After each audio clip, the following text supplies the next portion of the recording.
Awesome. Well, welcome everybody. Welcome Darrin and Bree again to the Finding Good, a podcast about connection. What do you think of that title? Anyway, sorry, like fourth or fifth, or I don't know how many we've done. We're here with Darrin, and Bree will introduce Darrin. But for those of you new, our podcast is about this idea of connection. Connection being this big word that everybody uses, but few of us actually understand. And we all kind of understand it a little bit differently. And one of the things that every one of us do understand is disconnection, because we've all felt disconnection in different forms. And so the purpose of this podcast is to talk to people about how they experience connection, how they see connection in their jobs, in their lives, in their experiences, so that we can all kind of collectively have, get these different perspectives of this big word, reinforce the importance of it, because as Vivek Murthy, the Surgeon General, says, connection is as important as food and water. And so we'll talk a little bit about the sciences we're going through here, but really it's an hour about looking at connection, the importance of it, the downside of disconnection, through as many different lenses as possible, so that we can all get a better understanding of it and leave with different ideas of how to create it in our own lives.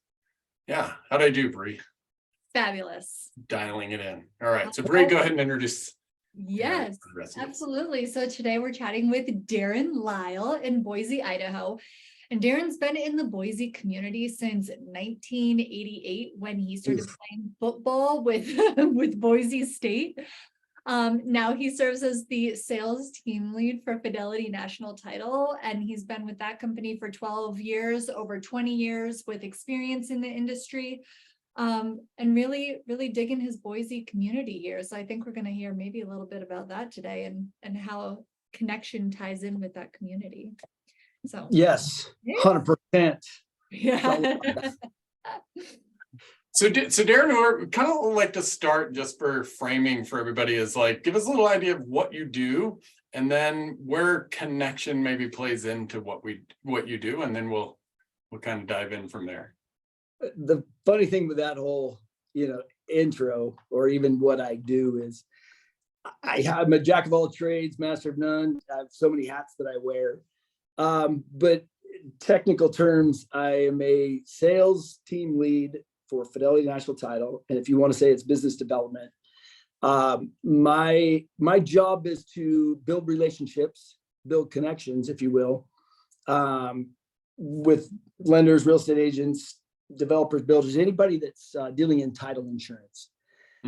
So everybody thinks my job is super fun, because that's what I get to do. I get to go out and just bet business development. But at the end of the day, it's like the topic, we're trying to build connections.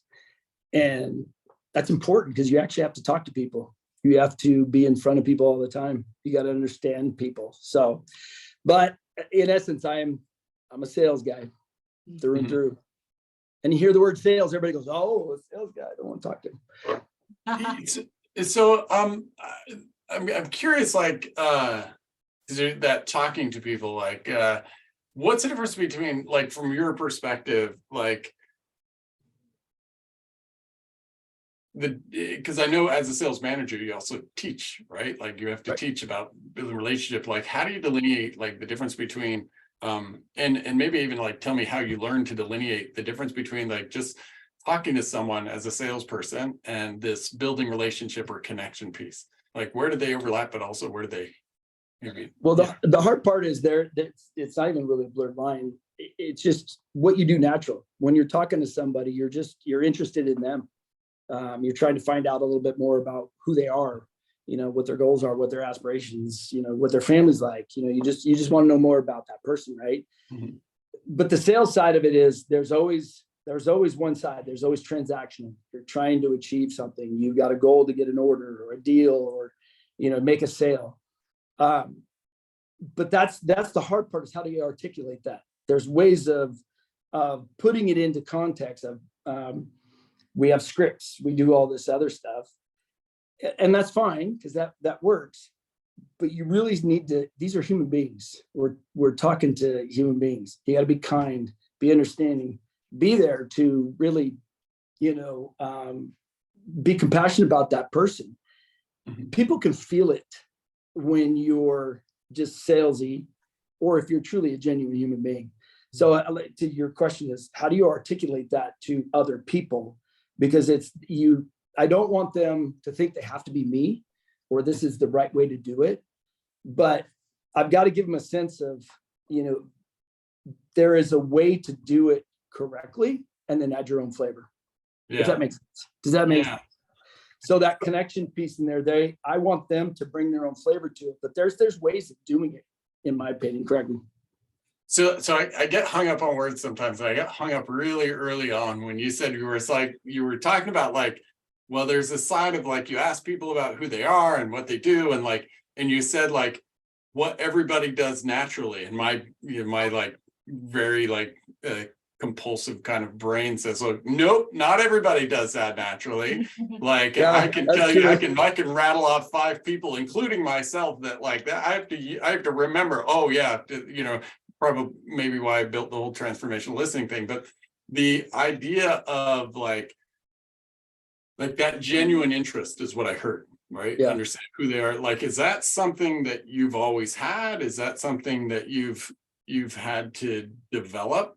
If you agree with me that not everybody has it, right? No, 100%. I agree, because there's different departments that we have, and our title side of our department, they're very introverted. And when you talk to them, it's oh, you're in my bubble. Don't talk to me. Don't talk to me. So, there's a way of actually communicating with that type of person as well. But I learned it, I think, at an early age, because in my family, I was the youngest of 3 boys, and I have a younger sister. And I was the mediator. I was the class clown. I was the one that made everybody happy. So that connection started early, and I realized, I could get more of what I wanted if I did this, right? If I just, and by the way, nothing's ever that bad, right? My older brothers used to drive me nuts because they, beat me up all the time, and I get to, but I understand that where I got that from an early age has carried forth, because I just truly love people, and I love talking to them. And I think it's been natural. So in my mind, it just comes naturally. It's just what I do. But I also have to be aware, and I think we've talked about this in the past, that of self-awareness, what the other person's thinking, or, what the situation is. And I really have to be cognizant of that as well. Yeah. I'm giving space for Bree. Go ahead. Yeah. I know. I'm curious. And I know we've had this conversation with you before, Darrin, but I'd like to have it on this platform as well. Can you define for us what connection is to you? Holy smokes. I knew you were going to come up with something good. Everyone has their own definition of it. And I'm curious, because we're starting to talk about your version of connection here. So I'm curious, what is that? Well, it depends on how if it's in a feeling, or if I've been connected with this person. So the connection for me to that person over there is, if that makes sense to you. So I'm there's an emotional connection. You can feel that there's, whether it's you both have the same interests, likes, and you can kind of feel that, because there's smiles, there's body tones, body languages. You can feel that connection. You can also feel the disconnection too, when the arms go, or things happen. You're like, oh, this isn't working. Yeah. But there's also, in my work, in what I do, I'm pretty well connected, because I've met so many people that in my mind, I'm a connector. So I connect people all the time. So I know that you've got a problem, I've got the solution. I'm going to put you guys together and make it work and benefit everybody, right? So if you want to define the term connection, there's a lot to that. So I'm curious, you mentioned the feeling of when you're talking to someone and you can feel the connection. What does it feel like for you? It's and you're going to probably say divine happy.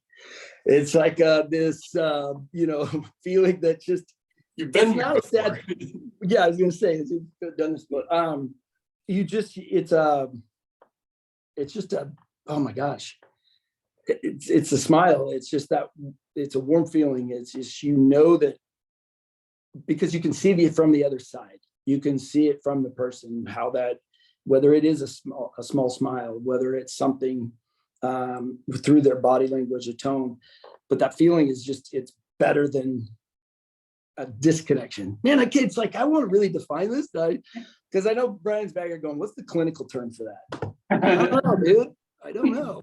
Well, there's an interesting thing I picked up, like listen, what you kind of just explained in there that I really struggle to explain to people sometimes. And it's this idea of like, you were saying like this person and this like similar likes, similar interests, similar overlap. And when I hear that, what I hear, and I say it this way and people kind of misconstrue it sometimes. I'm thinking about a reel I created just a couple of weeks ago on like asking somebody about their story until you see that yourself in that story as a way of building empathy. And a lot of people took that as like this, like really like, oh, you're only listening for yourself kind of thing. But like what I hear when I hear somebody say, oh, we have similar interests or we have similar challenge. And is that idea of like, I see myself in your story, right? Is that this is where our stories overlap. And so like I love how you like kind of naturally like look for that in like here's your story and your story, and the connection piece is showing you where they overlap, right? It's showing, and that can be the start of connection. It can also be like really deep connection, but like that's it's just really interesting how like you sort of naturally look for that, and then we define it in a lot of ways, but it's like oh, here's where we're alike, right? Like here's where at some degree, and we talk about the different degrees of that, but like is that sort of what you did with your, was that like your de-escalation technique with your brothers, like because you talked about like the mediator and the clown, like, and I think I was the youngest. I knew how to, because they were always getting in trouble. So and I wanted to be able to hang out with them because they were cool. They, if I did what they said, I could hang out with them. But I knew how to, and hopefully my mom doesn't hear this or see it, I could manipulate my mom into, because I was such a good kid and, she loved all that stuff. And I would take the pressure away from them. So the connection was, they knew that I was going to take the bullet. And in doing that, it was like, all right, come hang out with me. And I had so much fun. So that was, and plus I was a better athlete than those guys. So they needed me on the either the football field, baseball field, or if we were just throwing dirt clods at each other. Is that a better arm? Yeah. Well, and it's, so there's a bit in that. I don't know if you like, I'm curious with Bree, like if you heard in what Darrin was saying, like that, like it sounds a lot like empathy to me. Like I know what they need before they know they need it, to a degree. I love that you pick that up. Some things I do naturally, and I don't stop to take a second to kind of understand why. Like our last meeting, talking about that, what's that self-awareness? What does that define to you?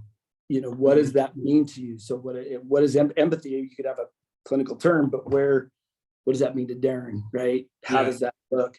So I don't ever take a step back and look at how I do this stuff. It just comes natural. And I think I understand how to carry it over into whether it's real life or into business and work it from there. But I love talking to you because then you make me see it in a different light. Well, and so I'm curious, looking at that situation with your mom and your brothers, looking at it through that frame of empathy instead, what was it that you understood about them and that you were giving to them then? I didn't want them to get in trouble. I knew the outcome. I knew it was going to happen. And if I could diffuse it, there was part of empathy, because I saw them get in trouble and it was like, oh, I don't want to go through this. So if I knew I could diffuse it and go that, then we would all win, because mom was she took my side 99% of the time. So, it was a lot easier for me to do that. So I saw it in that light. If that helps, if that makes sense. Yeah. Does that answer your question? I think Brian has a fun direction he wants to go with what he. Well, I'm curious, like now that we're like looking at that part with perspective, like how does that skill set you develop then, like, and I think you talked about it a little bit earlier, but like, is that like, because I heard kind of that peacemaker, that empathy, like, is that Right. sort of that tool you're using as a, you know, in building relationship in sales? Like, how does that translate? I guess it translates because I feel like I wouldn't say I know the needs before I go into a meeting or I'm talking to somebody, but I understand where they're, you know, what there's the problems that they're having or the needs that they want. I'm always empathetic to that because I know I've been there. I may have been in that same situation. And so I've seen it, but I also feel like I have a solution. And that's where that connector comes into place. Like, oh, I was talking to so-and-so and I know they have a similar situation. If I can bring everybody together, we can solve this problem and you know, build a bigger, whether it's business or a win. If there's, I mean, so that empathy piece is, I understand what's going on both sides. And it's not that I want to help, you know, I'm kind of that way. I always want to help. Sometimes it's bad. We've talked about that with my daughter, and sometimes I just need to shut up. But it's the fact that I want to make sure that I can connect people together and help it out. Yeah. So now, how do you like? And and this is a question because I see this with sales managers, but leaders all over. Like just as you had defined, like, oh, there's this natural ability to ask questions and lean in, like because we think it's a natural ability, we tend to discount how much of an ability it is, like how much it takes to actually, and so then it becomes maybe even harder to like communicate that or teach that to others. So like, how do you, like, tell me about how it's been to try to, as a manager now, to teach something that it's something you've sort of, in your words, developed sort of naturally. That's a great question. I've learned now, instead of saying this is what I do, I either have to show them or I have to stop and listen and start asking better questions to find out where those strengths and weaknesses are and how I fill in the gaps. Because it's more of a complement. So what I'm doing, even though I think it may be a better way, I'm complementing what they're doing, taking their skill set and just maybe adding a little bit to it. So I can articulate that better than going, oh, look, this is what my brain's doing. So, and they're, what did you just say? Right? Articulating that is hard. So being able to just listen more, really understanding the person. And that's why I love this class, the transformation listening, is understanding just the questions to ask to really find, like you talked about, the experience of the story. So you fully understand, you get that clarity to now be able to give information or no advice. I know CEOs make me think that too, that may pertain to what I'm doing. It's taken a long time. My old boss, who's still one of my best friends, he said, man, if you could actually just take your brain and be able, he goes, you might be somebody someday. And I'm like, well, shoot, I don't know how to do that. Because he was very good at deciphering my brain and be able to articulate it in a better way. But that's how I've been able to do it. And I think I've got a plan and I'm going to stick to it, and it should work pretty good. So I'm curious, you mentioned with your team, trying to understand what their strengths are, where their skill sets are before, and then developing in a complementary way. How do you go about figuring out what their strengths and their skills are? Well, that's also another great question. Visually, I think I understand it visually. I can see their success through, you know, whether business come through the door, what's happening. But it's also asking them questions, you know, like what makes them, what fulfills them in their job, what makes them happy, what does that look like? And most of the time, and Brian, I think I did this with Brian a few times when we start out, is I start going negative and telling you all things my weaknesses and I don't do well, you know, and so it's harder to go and say these are my strengths. So I've been listening just a little bit more and asking better questions, you know, taking this and really understanding where that's at. Then taking a piece of what I have or something that I can just compliment it and say, have you thought about this? Or have you tried this? It's not discounting what they're doing by any means, because I mean, very talented in what they do. It's just understanding that you got to really understand what those strengths and weaknesses are, because you might just assume, do that a lot, get in trouble, and we don't have the full story. That was the other piece.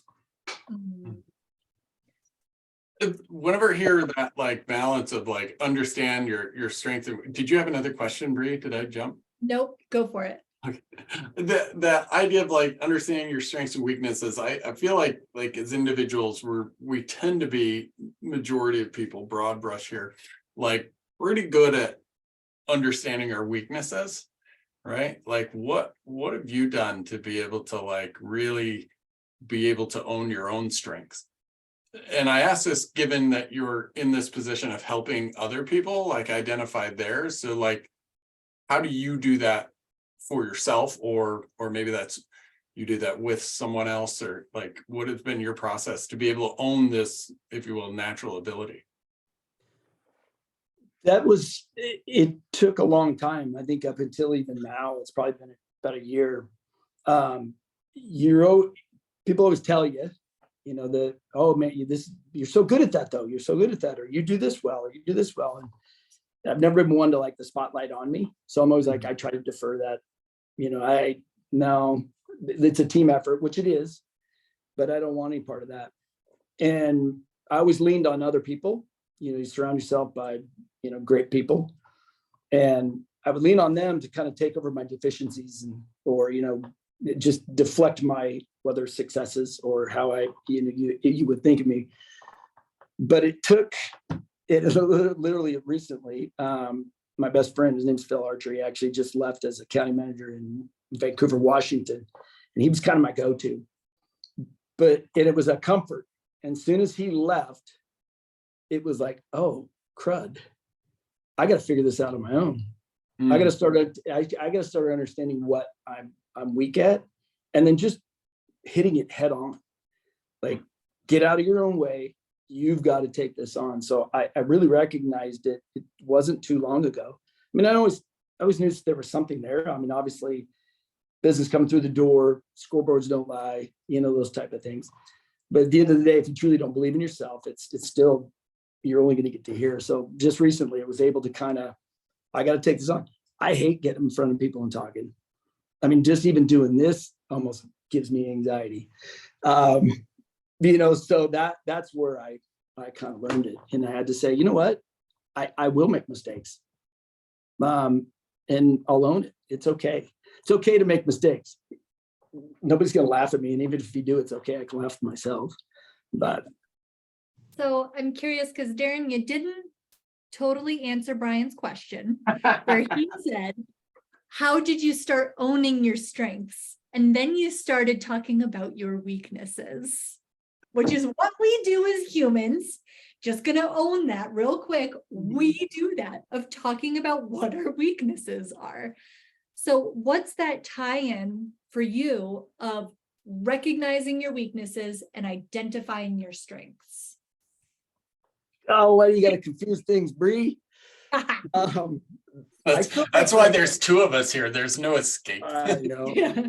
I felt like I was answered, like I understood my weaknesses and got to the strengths. Yeah. It was finally just taking ownership. Like I got to realize that I think I'm pretty good at what I do.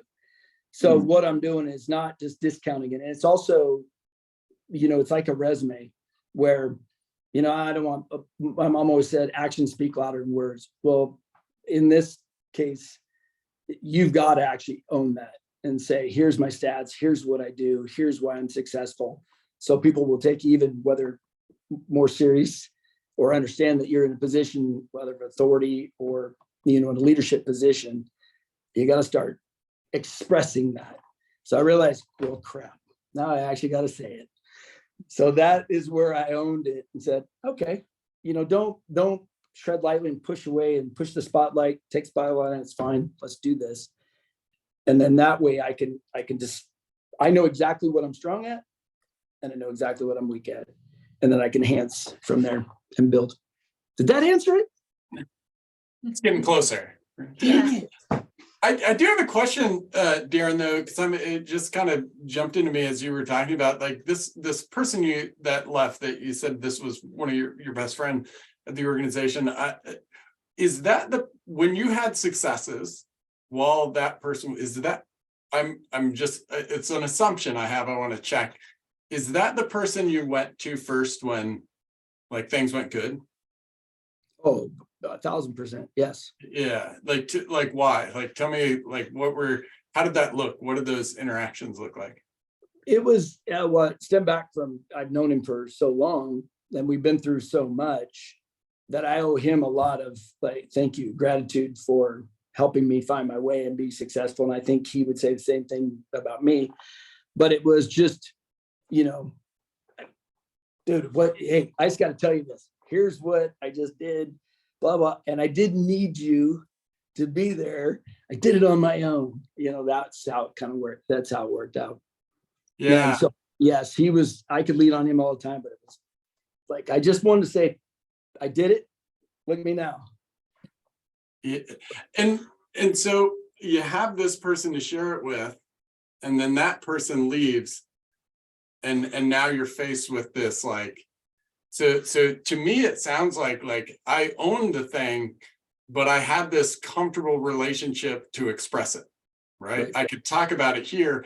And the shift was actually like, not that I wasn't confident. It's like, now I have to actually do the scary thing and like communicate this in a place that is, using our, clinical terminology, less safe. Right. Like, what do you think of that? Like, does that sound like No. How does looking at like it through that lens land with you? Oh yeah, no, 100%. I had to, there was a comfort. It was like I said, I think I used the word whoopee. It's like having that comfort blanket that you're always holding on to. And now it's, I had to just own it. I had to actually own it, take it on myself. Although I still call him just to tell him all the cool things that's going on. We're still in touch all the time, but 100%. There was a safety there. It was a total safety. And now it's like, oh crap, I'm scared, but guess what? Oh, well, you'll be fine. Yeah. How did that safety develop with that individual? Just because I think we both knew each other's strengths and weaknesses. So I just always knew that I could do my part, he would do his part, and combined, it was awesome. So there was just a safety in knowing. I just knew I knew what I needed to do because I could rely on him. Okay, that's interesting. From a work context in particular, we knew each other's strengths, we knew each other's weaknesses. Why was that valuable to both of you in this working relationship? Because the goal was, I think we both really like money. So it was like, let's go make lots of money. I mean, if you want to be honest about it, it's like, it was valuable that it was. How were you doing that? What does knowing your strengths and knowing your weaknesses of one another, how is that helpful for going out and doing what you do? Because then you're not thinking you could do everything. Like I could do this all on my own. I don't need you. It was like, I know exactly what I need. You know exactly what you need. And then together we're going to, exponentially make this bigger and better. So that's where it just, you can identify that. I'm all about the dopamine rush, man. Let's go. I'm going to get you here. I can walk the door. And he's super smart, very good at his job. And it's like, you handle that piece. Right. And then that's how it, and again, it was the wins, very competitive. You want to be successful and you want to win. So that's the other piece, that you could find that teammate that you can help and build it bigger. Did I answer that question? Yes. Yes. And I think what I hear in that is like, it's this counterintuitive thing that I think we see over and over, but I think it bears saying out loud. It's this idea that like, the more we're able to create a space where we can share our strengths, the less we have to compete with them. Right? Like if you think that in a team dynamic, it's because it requires a lot of like again, psychological safety to be able to say, I'm good at this, and allow the other person to say, I'm good at this. But once that's created, then like, oh, we can be good at this, and you said it perfectly, and I don't need to do everything. But that if we're not able to create a situation where I can say I'm good at this and you can say you're good at this, right, comfortably, then we're going to both try to do everything.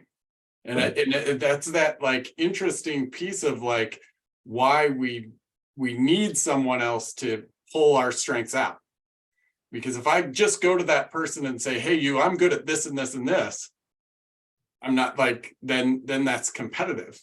Versus when they ask me, what are you good at? Right. That's connection. Right. That differentiation it's just so it's so like important, but it also leads to this like great relationship that you two had. Right. Like, here is a person I get to go with the scariest thing, which is the stuff I'm good at. Right. Like, I can go to a lot of people with, here's what I screw up on. But like having a place, here's what I'm good at, here's the person I express that with, and then it's gone. Now, how do I recreate that? Yes. Right. And then how do I, like, the next step is how do you create that for your team? Right. Right. That's the searching piece. That's a great point, because you've seen where it was successful. Now you're searching for that piece again. It's like, how do I recreate that, but multiple times, and explain that to the rest to duplicate it as well. And that's hard. Yeah. Bree, thoughts? I like how both of you just like lean in to look at me there. Well, I'm curious, like, so we've talked about sort of how you're trying to do this with your team. How does a leader like actually go and do this? Because first off, I don't think that's going from the connection aspect is not always intuitive for team leaders, of developing that connection, and not only between, you and your team, but then also within the team. So how are you doing that? Because it sounds like you are. Well, you have to build the trust, right? Yeah. You have to get them to believe in you and trust in you. And you can't, you almost have to jump in the trenches with them. You can't be up here telling them what to do. It's like, let's go do it together. Let's go do it. Be a servant leader. And I'm here to support you. Tell me what you're doing. Let's go do it together. Right. So if you could get that in, and if you're there for them, you're, supportive, and we're pointing out all of their positives instead of negatives, that's where it starts building together as a team. And that's where, like, I think playing for a team, I think anybody that's ever been on a team sport, you understand it's not just individual. It's not just us. I mean, yeah, the coach always gets blamed for wins and losses, but at the end of the day, it's everybody working together, right? You got to understand what your position is, what your piece is. So knowing, everybody's strengths and weaknesses, we can put this into a play, if you will, or, a situation, and we could go do this together. Lean in when you said like how do you know when you've built trust with an employee? I think what are the markers that tell you you're at least on that path? They come to you for more maybe advice, or it's they ask you more questions, or how did you do it, or where was the situation that worked? Those are the things, the signs that maybe, okay, what I'm saying or what I'm doing. If it was me, I'm always looking at why try to recreate the wheel when you can jump on the shoulders of success? So why not just say, all right, how do I tell me what's going on, right? So that's when they start coming back to you and asking you more questions, or they ask for your advice. I think that's when you know, oh, okay, you're taking me serious now, right? I wonder if that, when you think about like how you develop that relationship with your friend that you shared, suggests, like, was that how that relationship started too? Like how did that relationship like first get going? Like, was it like who approached you and how? Yeah. We don't have enough time to go over that story, but long story short, it was 18 years ago, 19 years ago, might have been around there, maybe it was 20. But anyways, he was my competition. I didn't know him. Wow.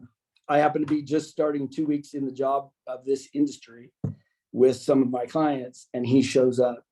And it was this establishment, and I walk over, I see one of my clients, and we just started interacting, and he was so arrogant, so cocky. And I'm like, who is this guy?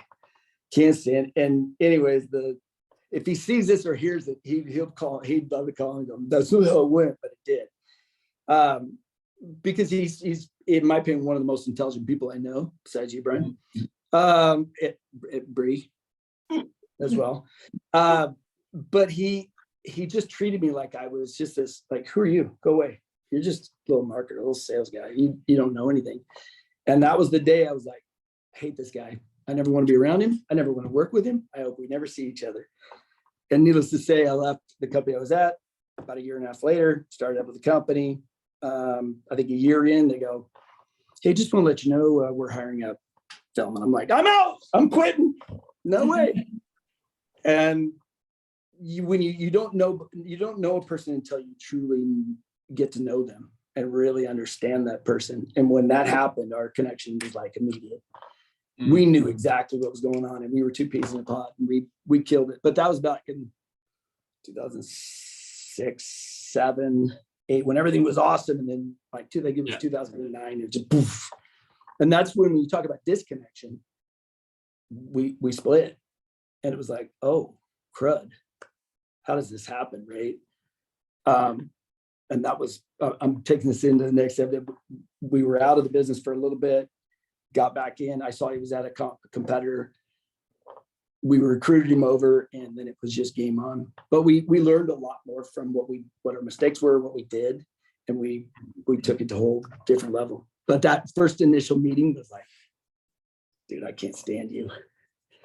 I don't like you. Do you remember what the first moment that you can recall of when you were like, oh, maybe I can like this guy? Yeah, I think we were out on a golf course actually, and it was like, golf is one of the sports that in a 4-hour round of golf you could find out more about that person than 4 years knowing them. It's just how golf is. Somehow every real thing comes out, and I realized that, man, this guy he's very intelligent. He's good at what he does. His drive is the same as mine, and like it was that connection right there. Is like, okay, I understand you a little bit better, and I like it. Let's go. When you said drive, you weren't talking about his golf swing. No, he's terrible. I know. He's actually pretty good. He's sandy though. He's all get out. You said his drive is as good as mine. I was gonna say, so you connected, you bonded on being horrible golfers? No, I'm kidding. God, dude, I didn't even catch that, but that's awesome. Yeah. I know very little about golf, so yeah. It's all right. I'll take you out. We're fine. But it's interesting, just that progression. Like we see that, like, like somebody that I can have like this almost like hatred for, to use, like for a better term, like yeah, moving into like the sort of almost the tightest bond of relationships, as it were. And I've always said this, like for myself, I try to watch it. It's like the people that are most like me are the people I most dislike. And so like, so because what we see is a mirror of ourselves, right? And it, like, as you were explaining that, it's like, ooh, but then the trust that builds, because that comes back to, oh, here's where our stories overlap, right?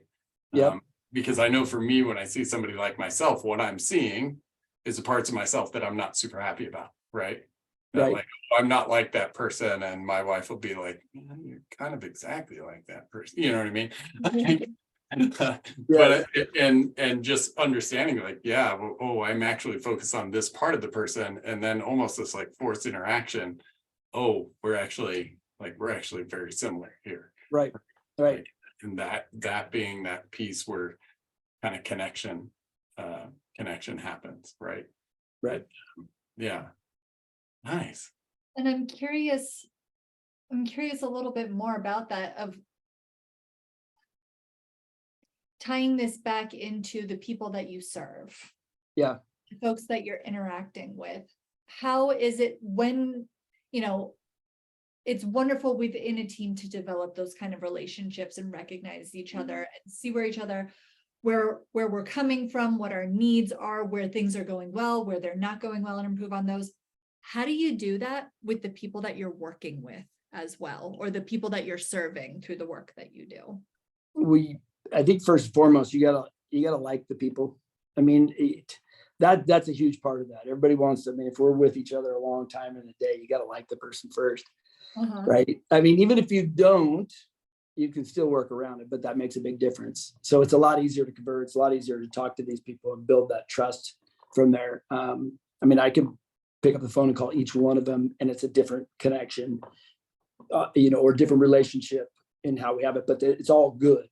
Each one of them are different. So I think that's what I do really well, is I can understand the person and adapt to who they are. I know you were just going to ask me a question. So this is kind of a fun new concept to hear. Why do you need to like someone to sell them something? Well, if you're talking about the people on the inside, if I'm talking to my clients, there's two ways of connect. Oh man, people want to work with people they know, love, and trust, right? Yeah. Typically, that you can still create a transaction with somebody that you just an acquaintance and figure out, because I know what you want, you know what I want, and we can make this work out, right? But it'll take your experience to another level if there's at least, I kind of like you, you're pretty cool in that whole, if that makes sense. I mean, do you like Brian? Do you like working with him? All right. Depends on what time you ask that question. Yeah. I should turn that around and ask you. When Brian comes in and says, Bree, let's change all of this. Bree does not like Brian. Right? That's the easier way. It's easier to accomplish something if there's a like and a trust in there. It may take longer if there's less attraction or in that deal. I feel like that's something that they don't teach in sales training. No, they don't. That's why I love this class. It's because we're so transactional. We're so superficial. It's one-sided, and we're not trying to fill each other's buckets. It's like, you're just trying to fill mine. I just need an order bringing it the door. But if you just talk to people normally and treat people with kindness and respect, it's weird how much better, the end result always works out, right? So, but that's not taught because we're trying to get business through the door. So you need to do this, and this, and go out and get it. Okay, well, that's easier said than done, but how? Right. Or I don't like talking to people.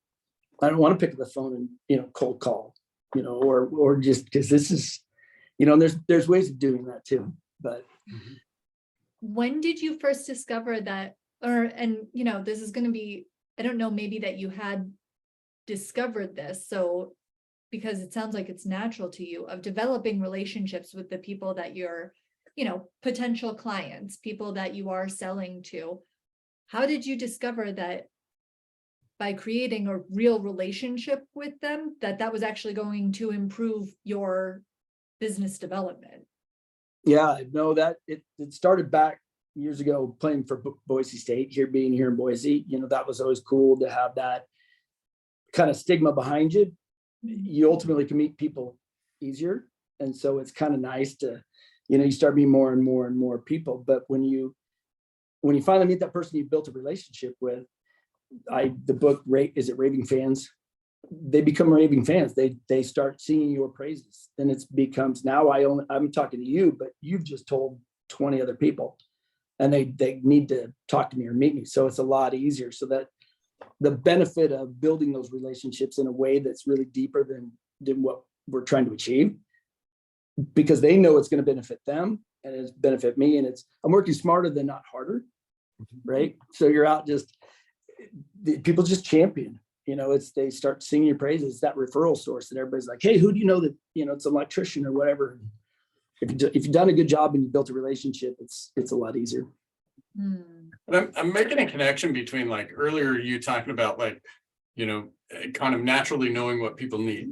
And then in here, you're like, you're gonna find something that you like, and you didn't say it, but so this is kind of my words of like, it sounds like just like you were finding out what people need, you seem to be like approaching people to find what you like about them, right? Instead of like Yes. finding if I like them, like finding something I like, not about them, but like focusing on the area of like where we can connect and where we, and I just go ahead. 100%. No, so that's 100% correct. It's not judging a book by its cover. I really want to get to know you. Everybody wants to, I see you in a way, and it's like, I'm going to judge you immediately. And then you have these preconceived, it's like, whoa, you don't know the true story. I worked for a welding and safety supply company. Let's just put it that. There used to be people that come through the door that, you take a look and just think they just came off homeless off the street, and you're just don't, and they leave and you find out, multi-millionaire that owns a dairy or doing something, but it was just a person. And once you got to really know that person, it was like, oh my gosh, just an amazing human being, or they got a great story behind them. It's just, that's what, don't ever judge a book by its cover. You don't know. You have no idea. Social media has ruined that for everybody, because it's like, look at me, how cool I am. And you don't know the story behind it, that they're struggling or there's things going right. Yeah. Same principle. So we've talked about this. The brain does this really funny thing, and we've talked about it in transformational listening as well, of almost this like expectation effect of when we go in with an expectation of somebody else, we will see all of the proof that and expect that of them. If we expect that they're a terrible employee, we're only going to see the facts that they are a terrible employee. We're not going to see the other stuff. So it almost sounds like to me, Darrin, that you have an expectation of this person without knowing them. This person has something that I like about them, and I'm going to figure out what that is. Is that accurate? That is there. Yes, so accurate. I just, and I try to convey that to my kids too. It's like, just talk to somebody, because I guarantee you there's a cool story there. Yeah. Somebody's got something that you want to learn from, or, something just that either gravitates towards or whatever. But yeah, it's like you telling me, you should go see that movie. It's terrible. And it's blah, blah, blah. You tell me all that stuff. I'm like, but I want to see it myself. And then I go see it and go, wait a minute, what was Bree talking about? That was the coolest movie I've ever seen. Right. Same principle. It's like, you don't listen to what other people say. I mean, you could take advice and you can say, all right, I got something, but 95% of the time it's not true. Yeah. I just go back to like the different, here's the person's story. What angle am I looking at that story from? Because if I just change the angle a little bit, the story's going to feel much different. Right. And it's going to open up to, a part that I had no idea about.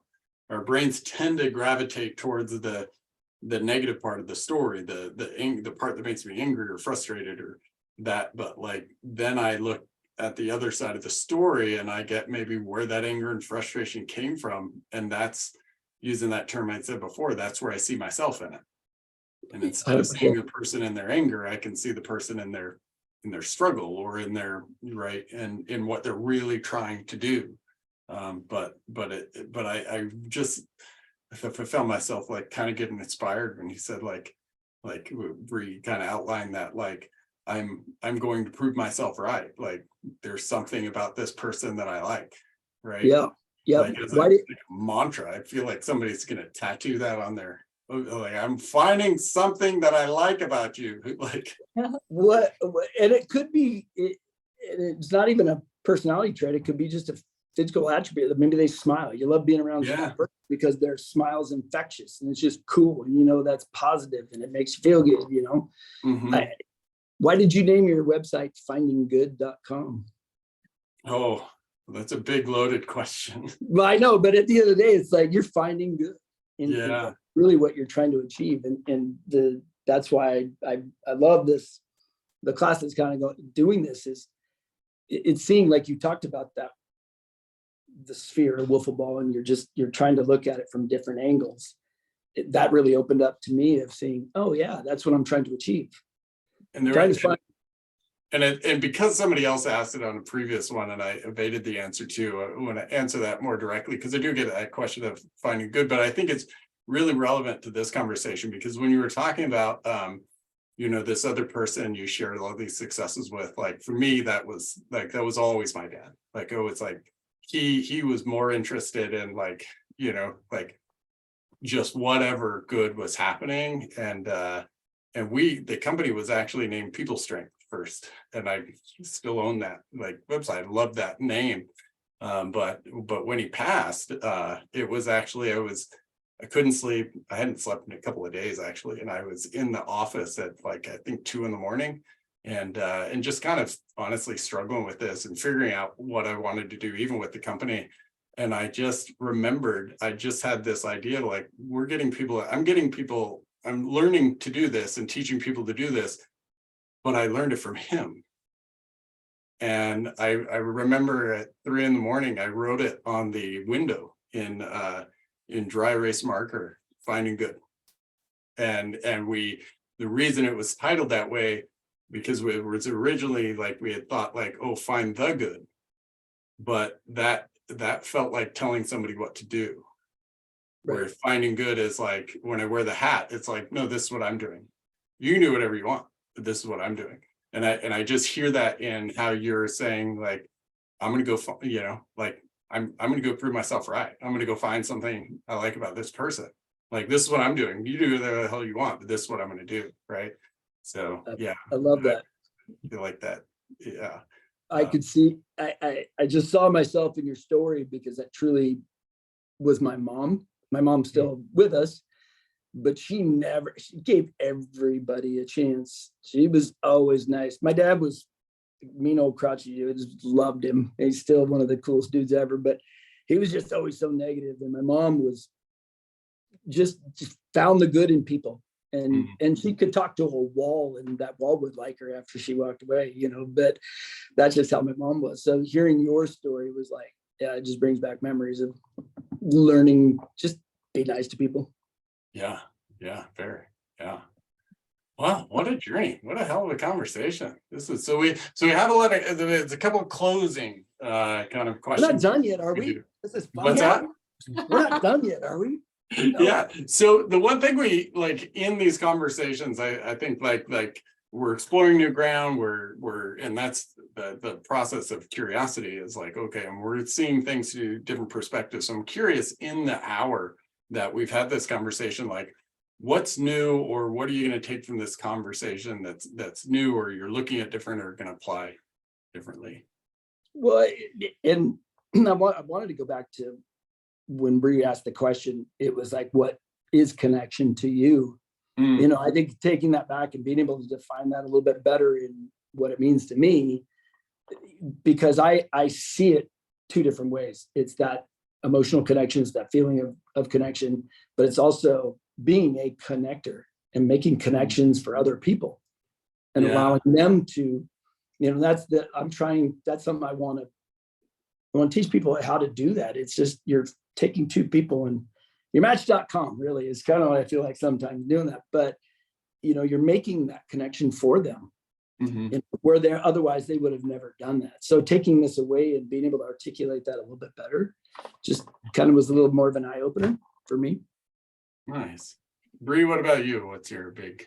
I love that thought and expectation of when you approach anyone, just having the belief that there is something that I like about this person and I'm going to learn from them and I want to figure out what that is. I don't think I'm always interested in learning about people, but I love that positive spin on it of I'm going to find there's something about them that I really like and I'm going to figure out what that is. Yeah.